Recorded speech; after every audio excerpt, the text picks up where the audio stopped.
The buzzing of my phone jolted me awake at 3:17 a.m. Not the usual buzz of a text or call, but that distinct pattern of a security alert. In my groggy state, I almost dismissed it, but something made me look closer. The notification was from an app I'd never installed, Secure Track Alert, location data accessed. My name is Riley, and that notification was the first crack in the foundation of my perfectly ordinary life. I sat up in bed, careful not to wake Eric. He was sleeping soundly beside me, his back turned to my side as usual lately. The blue light from my phone cast strange shadows across our bedroom walls as I investigated the mysterious app. It wasn't visible on my home screen, but buried deep in my settings, I found it, Secure Track. Running quietly in the background for God knows how long. What the hell? I whispered, my fingers trembling slightly as I tapped through the unfamiliar interface. A map appeared, showing my movements from the past week, my daily drive to the high school where I teach, my Thursday coffee run with Sarah. Even my secret trip to that jewelry store where I'd been planning to buy Eric's anniversary gift. The bedroom suddenly felt too warm, too small. I slipped out of bed and padded down the hallway to the kitchen, passing Zoe's room where my 14-year-old daughter slept peacefully, unaware that her mother's world was starting to tilt on its axis. Under the harsh kitchen lights, I dug deeper into the app. There were more than just location tracks. My text messages, call logs, even my internet history had been monitored. Each discovery felt like another punch to the gut. Who would do this? Why? My hand shook as I reached for a glass of water. The house was dead quiet except for the soft hum of our refrigerator, making the whole situation feel even more surreal. I jumped when my phone buzzed again, another alert. Secure Track Alert, audio recording in progress. My blood ran cold. Audio recording? I frantically searched through the app settings until I found a folder labeled Recordings. The newest file was from 2 days ago, my conversation with Sarah at the coffee shop. I don't know, Sarah, my own voice played back through the phone speaker, tinny and distant. Eric's been different lately. Working late, always on his phone. I quickly stopped the playback, feeling sick. Someone had been listening to my private conversations. Someone had been tracking my every move. And given that this app needed physical access to install, the sound of footsteps upstairs made me freeze. They were heading toward our bedroom's ensuite bathroom, just Eric getting up to use the bathroom, like he did most nights. But for the first time in our 15 years of marriage, those familiar footsteps made my skin crawl. I quickly closed the app and deleted the alerts, my teacher's instincts kicking in. Don't show your hand too early. Gather evidence. Make a plan. My students would probably be shocked to know their Shakespeare-quoting English teacher was capable of such calculating thoughts. Back in bed, I laid awake listening to Eric's steady breathing, my mind racing. The man sleeping next to me, the father of my child, my partner of 15 years, what was he hiding that made him need to track my every move? Or was I the target of something bigger? One thing was certain, I couldn't confront him. Not yet. Not until I understood what I was dealing with. Tomorrow, I'd start digging. Tomorrow, I'd begin unraveling whatever web of secrets had been spun around my life. As I finally drifted off to sleep, my phone buzzed one last time. In my exhaustion, I almost missed it, a text from an unknown number. Be careful what you look for, Riley. Some truths are better left buried. Morning came too quickly. I'd barely slept after discovering the spyware, but I forced myself through the motions of our usual routine. The kitchen filled with the smell of coffee and toast as I packed Zoe's lunch, trying to keep my hands from shaking. Eric came downstairs in his crisp blue suit, the one he always wore for important client meetings. He barely glanced at me as he poured his coffee into his travel mug. Big meeting today? I asked, keeping my voice casual while studying his reaction. Yeah, probably won't be home for dinner. He didn't meet my eyes, focused on stirring his coffee with mechanical precision. The Morrison account needs extra attention. The Morrison account. Right. The same excuse he'd used 3 times in the past 2 weeks. I wanted to scream, to demand answers about the app on my phone, but instead, I just nodded and turned back to making Zoe's sandwich. Mom, have you seen my USB drive? Zoe bounded into the kitchen, her dark hair still wet from the shower. The blue one with all my coding projects? Check the living room, I said. You were working there last night. Zoe paused, looking between Eric and me. She'd always been perceptive, too smart for her own good sometimes. Her eyes narrowed slightly as she noticed the distance between us, the careful way we avoided touching as Eric moved past me to grab his briefcase. Dad, you promised to help me with my computer science project this weekend, she said suddenly. Remember? The one about digital privacy and security. I nearly dropped the knife I was holding. Eric's shoulders tensed visibly. Sorry, sweetheart, he said, his voice tight. Something came up at work. Maybe next weekend? Zoe's face fell, but there was something else in her expression. Suspicion, maybe? Right. Work. Again. Eric kissed her forehead quickly, then headed for the door. Love you both, he called out, but the words sounded hollow, rehearsed. After he left, Zoe turned to me.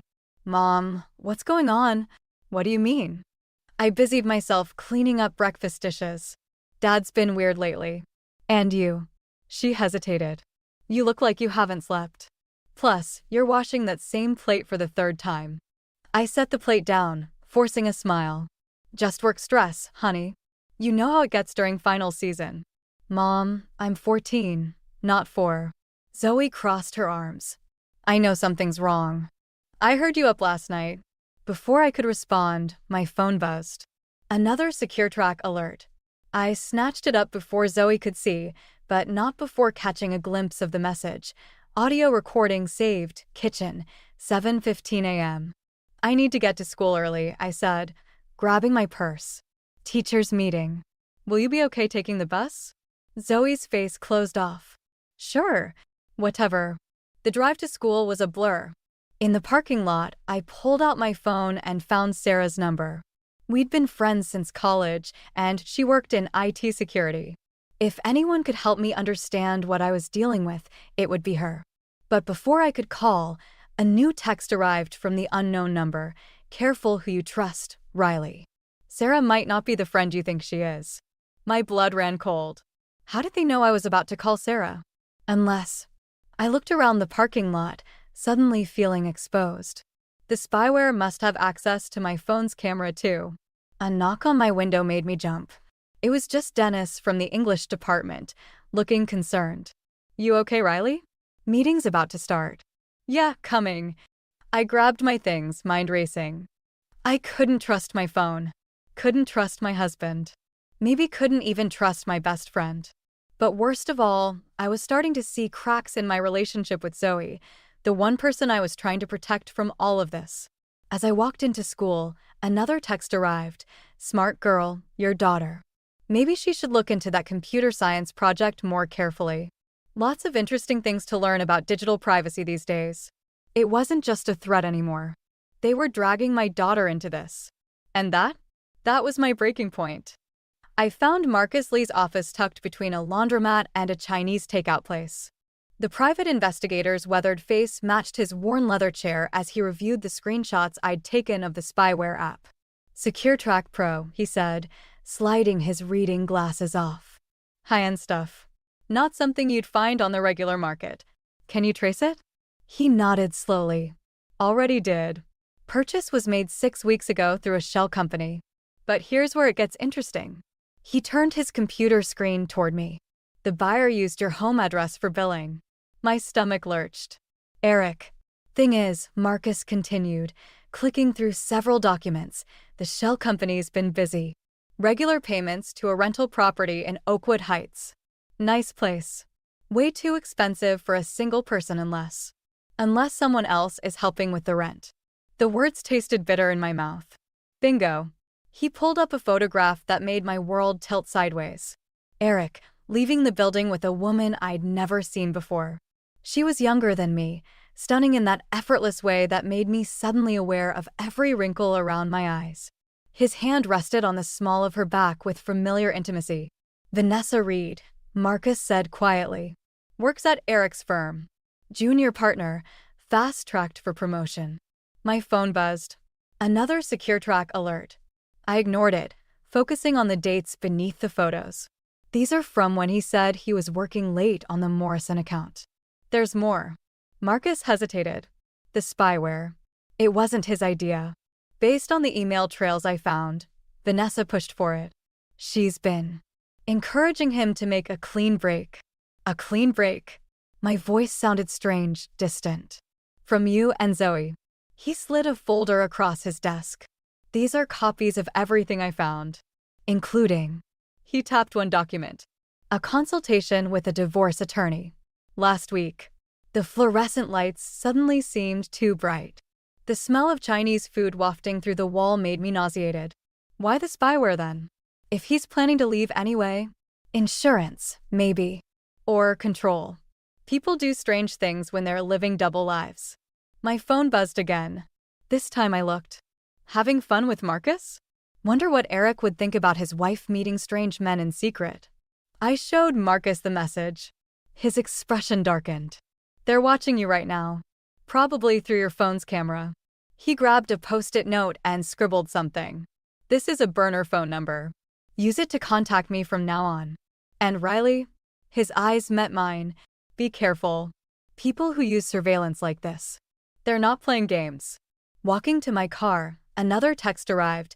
TikTok, Riley. How long before Zoe finds out her mother's sneaking around too? I sat in my car, hands gripping the steering wheel until my knuckles turned white.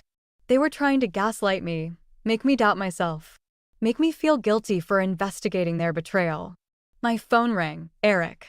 Hey, his voice was casual, practiced. Just checking if you can pick up Zoe today? Meeting's running late. Meeting. Right. I wondered if Vanessa was sitting next to him right now, maybe running her fingers through his hair the way I used to. Actually, I heard myself say, I have a meeting too. With the Morrison account. The silence on the other end was deafening. The Morrison account? His voice cracked slightly. Yeah.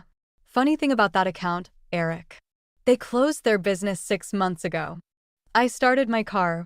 But hey, enjoy your meeting. Say hi to Vanessa for me. I hung up before he could respond, my heart pounding. Through the windshield, I caught my reflection, pale, scared, but something else too. Something harder. My phone lit up with his call again. I declined it, then pulled up the SecureTrack app. 2 could play at this surveillance game. If they wanted to watch me, fine. Let them see what happens when you back a teacher into a corner. Time to pay Vanessa Reed a visit. I didn't make it to Vanessa's apartment that day. Instead, I found myself sitting in my classroom during lunch, staring at a stack of unsigned permission slips for tomorrow's field trip. When Zoe appeared in my doorway.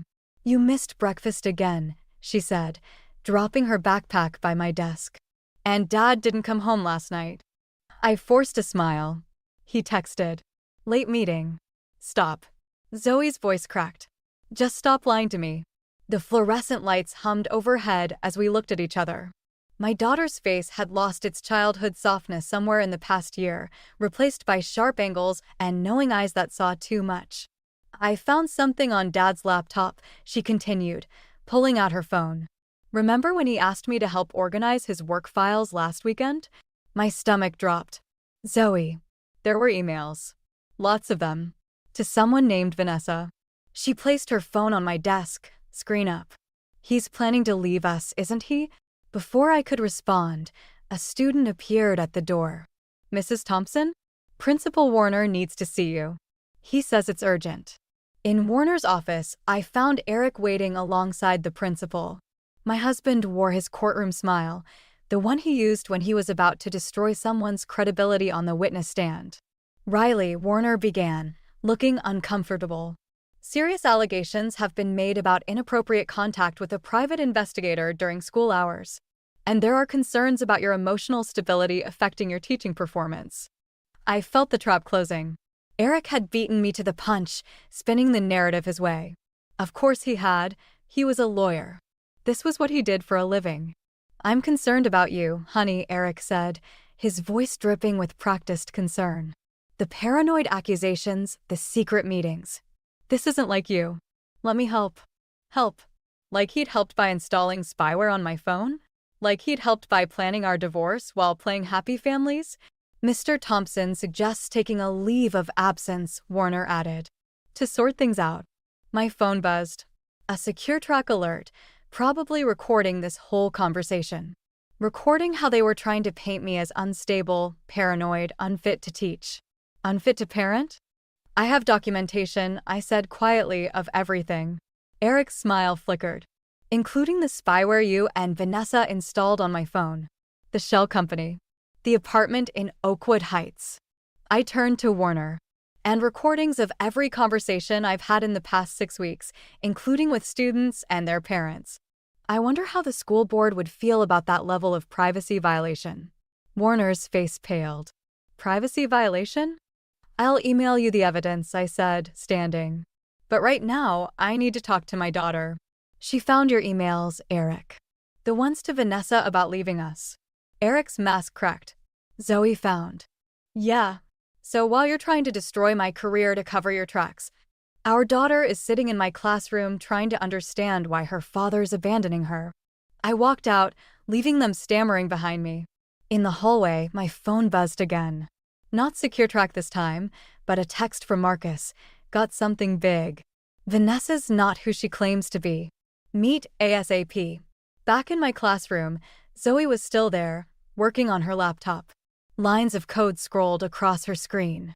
What are you doing? I asked. Fighting back, she said, not looking up. Did you know most spyware has exploitable backdoors? Dad really should have researched the product better before buying it.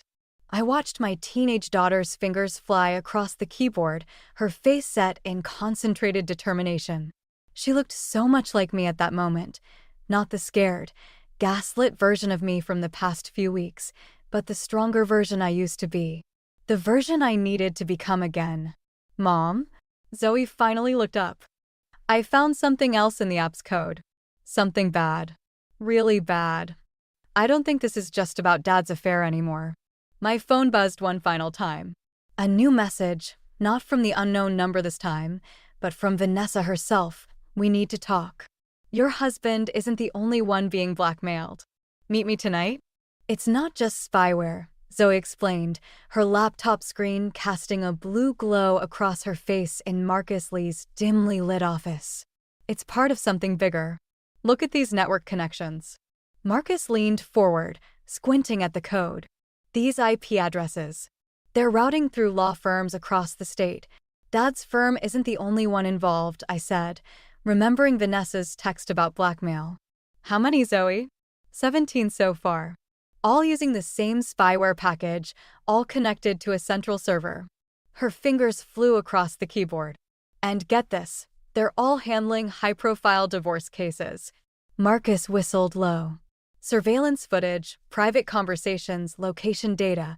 It's a goldmine for divorce settlements. My phone buzzed. Vanessa again. They're watching. Don't trust Eric. Meet me at Riverside Park, 30 minutes. It's a trap, Marcus said, reading over my shoulder. Probably. I grabbed my coat anyway. But she's scared. You didn't hear her voice in those recordings Zoe found. Mom, wait. Zoe turned her laptop toward me. Look at this email thread. Vanessa tried to back out 3 weeks ago. The next day, someone sent her this. The attachment showed Vanessa leaving a building I recognized, the women's shelter where I volunteered. She was helping a young woman inside, both looking over their shoulders. Her sister, Marcus said quietly, been hiding from an abusive ex for 6 months. Vanessa's been helping her stay off the grid. Until now. The pieces clicked into place. They're using her sister as leverage. Mom? Zoe's voice shook slightly. There's something else. Remember that college fund Dad started for me last month? My stomach dropped. What about it? The money. It's not mine. It's being funneled through shell companies, the same ones paying for the spyware. Dad's helping them launder money. The room spun slightly. Eric wasn't just having an affair or spying on me. He was part of something much darker, something that could destroy not just our marriage, but his career, his freedom, everything. My phone buzzed again. A video this time, showing Zoe walking home from school yesterday. The message below it was simple. Back off or she's next. They're bluffing, Marcus started, but I was already heading for the door. Mom, stop. Zoe called after me. We need a plan. I have one. I turned back, seeing my daughter's worried face, so much older than her 14 years. I'm ending this. Tonight. Not alone you're not. Zoe grabbed her laptop. I can hack their network, shut down the spyware remotely. Give you a window. Absolutely not. It's too dangerous. More dangerous than you meeting Vanessa alone? She stood her ground, chin raised defiantly. They're already threatening me. At least let me fight back. Marcus cleared his throat. Kid's right. You need backup. I've got a friend in the FBI's cybercrime division. One call. No. I thought of Vanessa's sister, of all the other people being blackmailed. Not yet. If we spook them, people could get hurt. We need to know exactly what we're dealing with first. My phone buzzed one final time. A photo of Eric entering a building I didn't recognize, followed by TikTok. Your husband's about to make a deal that can't be undone. Choose wisely. I looked at my daughter, this brilliant, brave girl who refused to be a victim. At Marcus, who'd become more than just an investigator. My allies in this mess. Okay, I said finally. Here's what we're going to do. Zoe, you and Marcus work on accessing their network. But you stay here, where it's safe. I'll meet Vanessa, find out what she knows. And then? Marcus asked. I thought of all the lies, the manipulation, the threats against my daughter. And then we burn it all down. Every last bit of it. As I left the office, I heard Zoe's fingers already flying across her keyboard, and I smiled grimly. They thought they could threaten a mother's child? They were about to learn exactly how dangerous that could be. Riverside Park was deserted when I arrived, except for Vanessa sitting alone on a bench near the water. She looked different from the photos Marcus had shown me, smaller somehow, more fragile. They're watching, she said without looking at me. But Zoe's program worked. We have about 10 minutes before the spyware comes back online. I sat beside her, keeping my distance. Tell me about my husband's deal. It's not just Eric. Her hands trembled as she pulled out a USB drive. The firm's been running this scheme for years.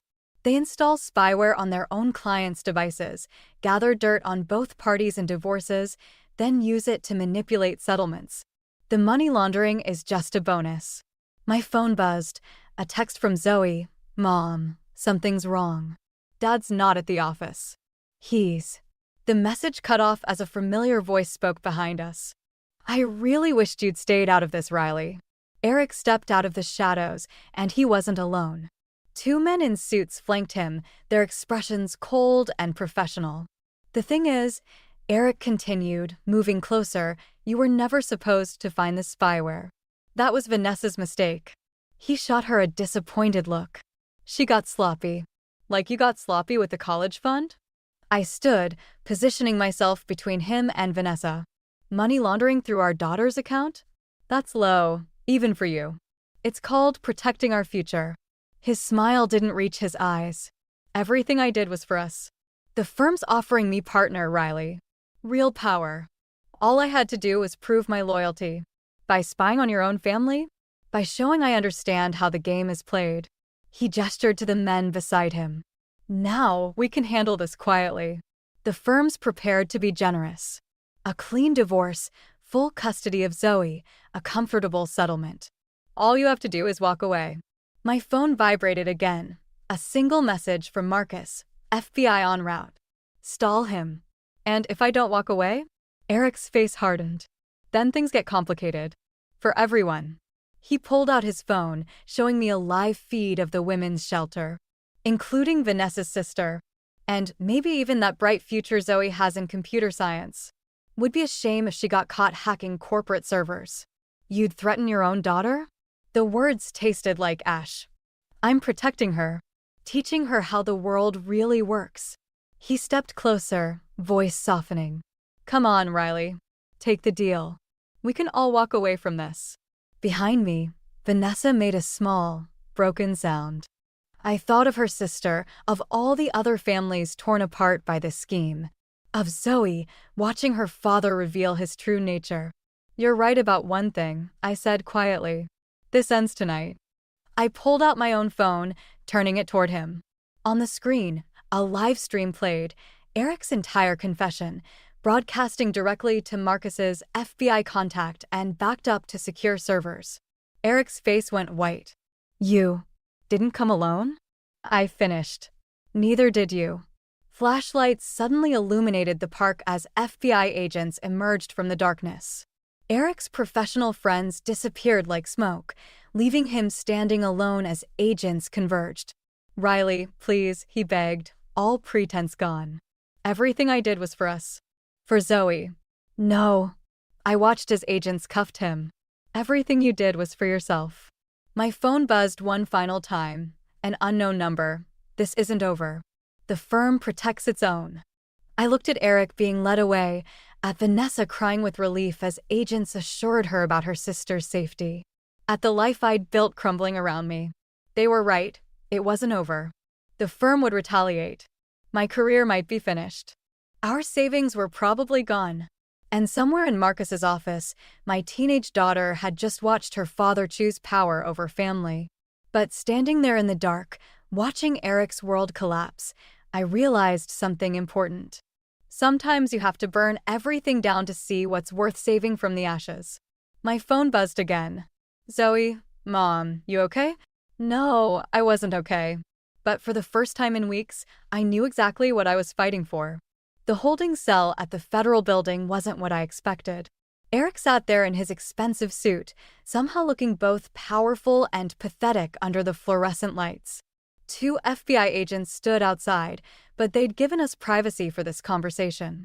You could have taken the deal, he said quietly. We could have kept our family. Our family?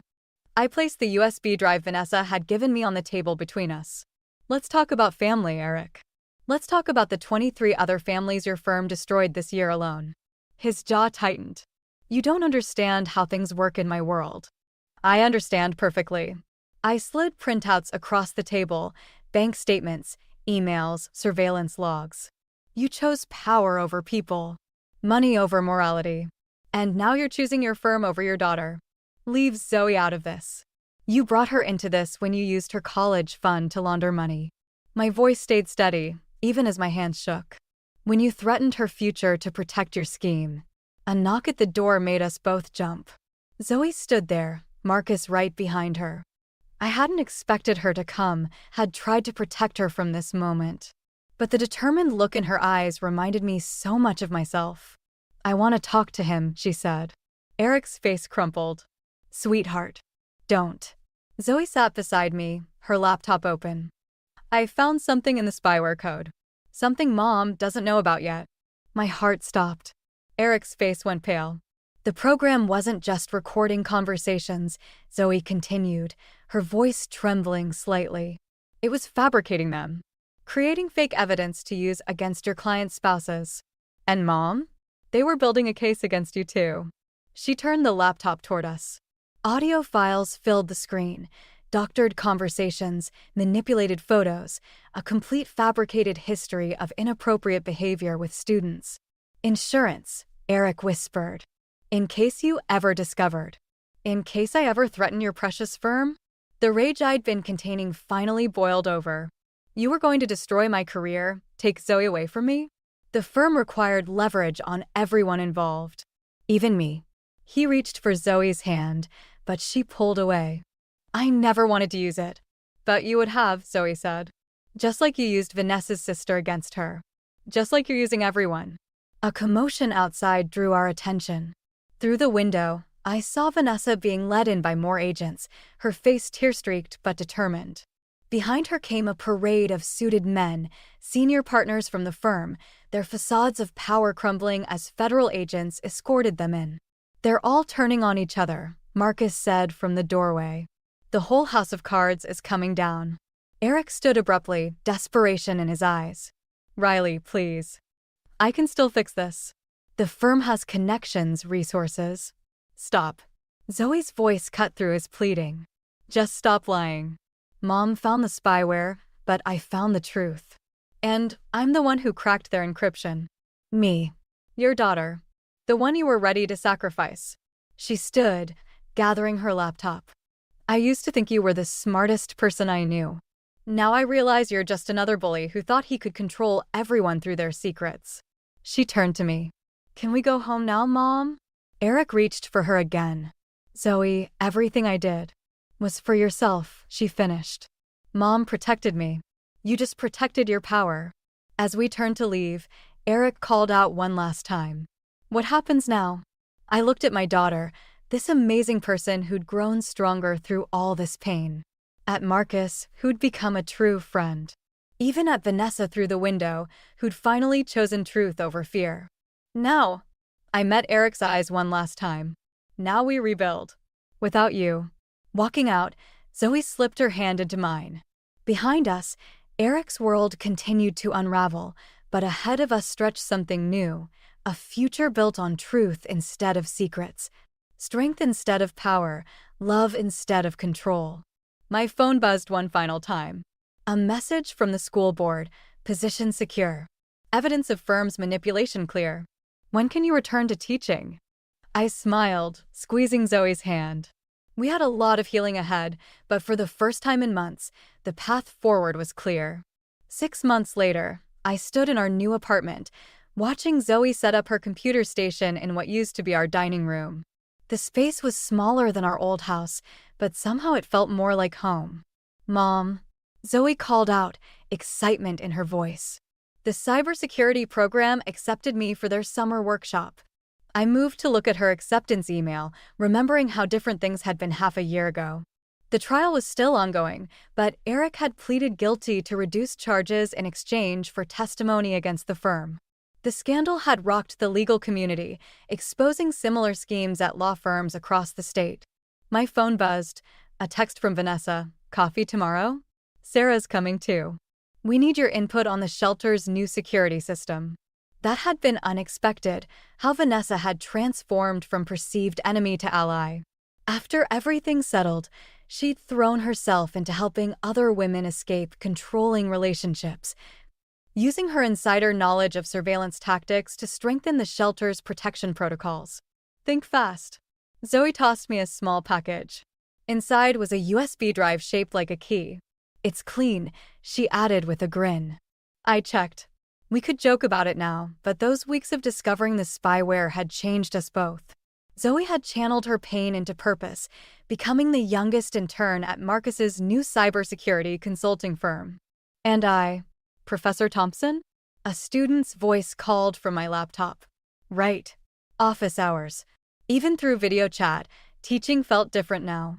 Better somehow. More real. Just a minute, I called back, then turned to Zoe. Dinner at 7? Sarah's bringing that pasta you like. Can't. Meeting Marcus and his FBI friend about the workshop curriculum. She paused, then added softly, Dad's sentencing is next week. The air thickened slightly. We'd both received letters from Eric, apologies, explanations, promises to do better. They sat unopened in my desk drawer. Some bridges, once burned, shouldn't be rebuilt. My phone buzzed again. An unknown number. You thought you won, but power always protects its own. I showed it to Zoe, who was already typing. Traced it. Just another angry ex-partner from the firm. Want me to forward it to Marcus? No. I deleted the message. Some people never learn that real power isn't about control. The doorbell rang. Sarah, early for our prep session. We were presenting at next month's educational conference about digital privacy in schools. Turns out my experience had value beyond just survival. Coming. I called out, but Zoe was already opening the door. She and Sarah had grown close, bonding over coding and their shared love of terrible science fiction movies. Hey, warrior women, Sarah said, dropping bags of takeout on the counter. Ready to change the world? I looked around our new home, at Zoe's workspace where she helped others protect their privacy, at the conference materials spread across my desk, at the friendship that had grown between Sarah and Vanessa as they worked to strengthen the shelter's security. You know what's funny? I said, grabbing plates. When this all started, I thought it was about revenge. About making Eric pay for betraying us. But it wasn't, Zoe finished, setting up her laptop. It was about choosing who we wanted to be after the betrayal. Sarah raised an eyebrow. When did you get so wise, kid? When my mom showed me that strength isn't about having power over others. Zoe smiled at me. It's about helping others find their power. My phone buzzed one last time. Marcus, got that teaching position approved. You start the cybersecurity awareness program next semester. Zoe's curriculum suggestions were brilliant. I looked at my daughter, this amazing person who'd grown not despite our challenges, but because of how we'd faced them together. At Sarah, who'd become more than just a friend. At the life we'd built from the ashes of betrayal. Some scars never fully heal, but they remind us of our strength. And sometimes, the best revenge isn't about destroying your enemies, it's about building something better from the ruins they left behind. All right, I said, opening the takeout. Let's change the world.